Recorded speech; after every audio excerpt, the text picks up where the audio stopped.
Nesta aula você vai entender como falar muito melhor que o Barack Obama. É claro, a partir da análise da comunicação do mesmo. Eu não sei se você vai falar melhor, porque na verdade depende muito do quanto você vai se dedicar na experiência falada, na experiência vivida, mas mesmo você colocando uma das dicas em ação, eu tenho certeza que você vai melhorar muito. Analisar o Barack Obama é uma honra, porque eu cresci tendo ele como referência, porque ele é mestre em narrativas emocionais. Ele não foi só um político, ele criou narrativas emocionais globais. Pessoas gostando dele ou não, não dá, é isso que eu quero que você entenda e aprenda comigo. Não dá para dizer que ele não se comunica bem. Uma coisa é alguém gostar de você, outra é não gostar. Isso você nunca terá o controle, é por isso que sempre vai existir perseguição, é por isso que sempre vai existir calúnia, mentiras, não importa. Mas ninguém consegue parar o seu posicionamento, ninguém consegue dizer que você não está se comunicando bem quando você se comunica bem. E esse é o caso do Barack Obama. Eu quero trazer para você alguns recursos que ele utiliza muito bem, que você pode utilizar em uma sala de reunião, em uma decisão importante, em uma grande palestra, em um processo de convencimento para potencializar um sim para o seu produto, para o seu serviço. E antes de entrarmos no primeiro recurso, eu preciso saber, você já se inscreveu no canal? Já assinou o sininho?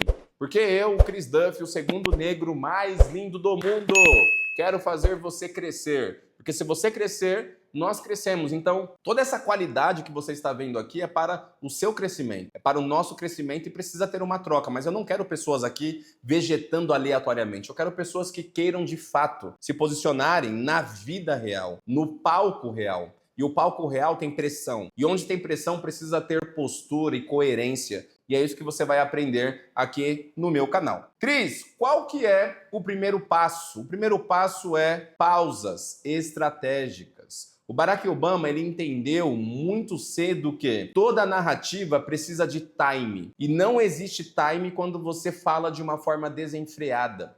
Não existe time quando você come palavras. Não existe time quando você não dá um espaço para a sua plateia sentir. E para a plateia sentir, ela precisa refletir. E a reflexão, depois de uma fala bem construída, ela se dá com uma pausa estratégica. Mas o que você não entende é como eu aplico, como Barack Obama, pausas estratégicas para não parecer um silêncio aleatório. Entenda, todas as vezes que você for colocar uma frase de impacto, Cris, o que é uma frase de impacto? Frase de impacto não tem relação nenhuma com um processo lógico, com um processo racional. Todas as vezes que eu me relaciono tentando construir uma frase de impacto, eu estou olhando para um lugar emocional. Compreendi. Quando eu construo uma frase de impacto, eu preciso dar um tempo para esse impacto se manifestar, se materializar na linha de raciocínio, no corpo, na imagem de quem está visualizando a ideia que você está construindo. Então, depois de todas as frases de impacto que você for construindo, você precisa colocar uma pausa. E essa pausa não é uma pausa por pausa, e sim uma pausa estratégica, porque eu solto uma frase de impacto, querendo gerar um condicionamento emocional, querendo gerar uma reflexão intencional, então eu solto, eu aciono essa pausa para abrir um espaço de reflexão para essa ideia, para esse conhecimento, para esse impacto entrar no lugar certo, que é no lugar emocional, na reflexão, onde eu vou marcar o corpo do público. Então, todas as vezes que eu construo uma frase que de forma intencional eu quero que a pessoa escute e reflita, eu preciso construir a frase com começo, meio e fim e fazer uma pausa. Agora, olha que interessante. Se depois de todas as frases de impacto eu coloco uma pausa, entenda, uma vez que a apresentação iniciou, você precisa de uma cadência. É como se fosse uma dança. Então, enquanto eu estou construindo uma narrativa poderosa, eu preciso compreender que essa pausa estratégica agora não vem apenas depois da frase de impacto, porque eu estava no zero, iniciei a apresentação.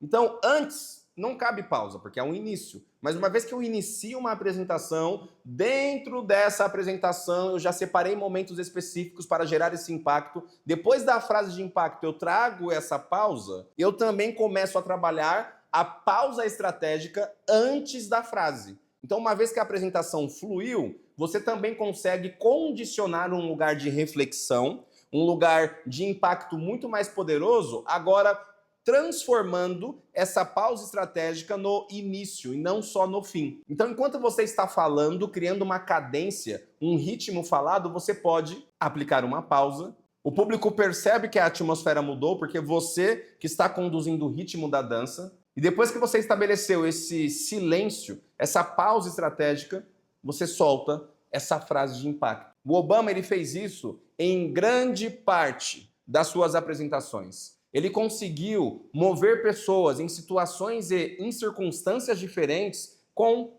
pausas estratégicas. E aí a pausa estratégica ela tem uma diferença no início e ela tem uma diferença gritante no fim. Quando eu faço uma pausa estratégica antes da frase de impacto, eu estou desacelerando o ritmo mental do público. Porque desacelerando o ritmo mental, eu consigo preparar o campo para semear essa semente, para liberar, para jogar, para plantar essa semente intelectual que eu trarei através desse impacto emocional, que é esse impacto através de uma frase direcionada. Então eu comecei a minha apresentação, continuei construindo as narrativas, aplico a pausa, esse silêncio estabelece um novo ritmo, o público espera e aí eu solto a frase: você nasceu para reinar sobre todas as coisas. A grande questão é, por mais quanto tempo você vai aceitar essa miséria de vida que você vem construindo com tanta preguiça e procrastinação? Aí qual que é a função da pausa pós-frase de impacto? Estabelecer o que eu já te disse, um espaço de reflexão, um espaço de retenção, um espaço onde o público se relaciona, agora não só a nível mental, mas até mesmo corporal, nesse lugar sinestésico do sentir, do refletir, do elaborar a ideia intelectual, que é a parte racional que não tem como fugir, mas deixar o emocional vincular um marco. É por isso que é uma frase de impacto. Segundo e grande recurso que o Barack Obama utiliza em todas as suas apresentações, ele tem uma voz estável. Mas uma voz estável não quer dizer que seja uma fala contínua do mesmo jeito do começo ao fim. Não. O Barack Obama ele é especialista em utilizar um conceito que se chama neurobiologia social. Ele aplica esse lugar de uma forma totalmente intencional, porque ele entendeu, estudando muito, praticando muito, falando muito, que o líder que tem o controle do sistema nervoso aplicado na condução da intencionalidade, dessa regulação emocional ao falar, ao se mover, ele compreendeu que desta mesma forma que ele tem esse controle deste lado, desse outro lado que nós estamos olhando para a plateia, ele também condiciona o tanto de presença, ou seja, clareza barra consciência, que o público tem enquanto está ouvindo, e também o quanto ele, deste lado, se ele não tiver esse controle emocional, pode gerar ansiedade no público. Então, como o Obama sempre tem uma voz forte, uma voz clara, mesmo em discursos calorosos, ele ainda assim mantém uma cadência 100% intencional. E, de novo, ter essa voz forte não é falar do início ao fim do mesmo jeito. O Obama entendeu que a questão não é manter a voz do mesmo jeito, é não oscilar descontroladamente. E aí você começa a moldar a atmosfera de presença ou ansiedade conforme o que você fala. Mas para isso acontecer, você precisa compreender que alguém que fala de uma forma desacelerada, alguém que está sem perceber ou falando muito alto e depois volta, depois quebra, depois cansa, gera insegurança em quem está ouvindo, porque essa insegurança vem dessa falta de estabilidade emocional, mesmo que seja em um lugar simbólico. Mas se a sua voz a todo momento está falhando, se a sua voz não tem um ritmo coerente com o que você está falando, se a sua voz demonstra, de novo, que emocionalmente você está descontrolado, você vai perder o público, você vai deixar o público ansioso. Mas se você, como Obama, trabalha de forma coerente a sua fala, Cris, o que é uma fala coerente? O que é trabalhar esse lugar da neurobiologia no social? O que é esse controle desse sistema nervoso demonstrando que você está a todo momento sustentando uma fala firme?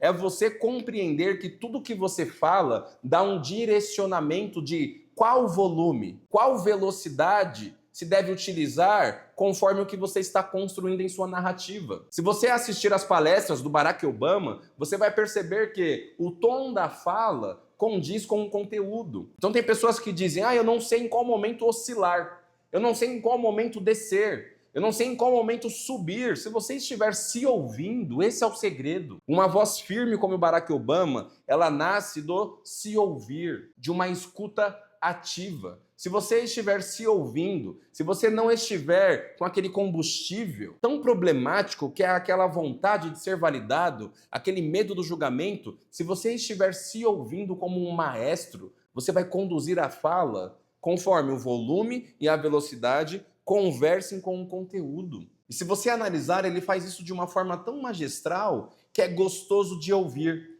Parece que é mágico. Por quê? Toda coerência gera harmonia. Agora, eu estou falando sobre algo muito feliz, mas em um tom triste. Agora, eu estou falando sobre algo muito sério, que precisa ser assertivo, em um tom alto, gritado. Mesmo que o conteúdo para aquele momento, para aquela circunstância, faça sentido, se eu não sustento, como Barack Obama faz de uma forma excelente, o volume e a velocidade dentro de uma coerência, eu gero ruídos. E através da minha fala, esses ruídos podem afastar o público como um todo.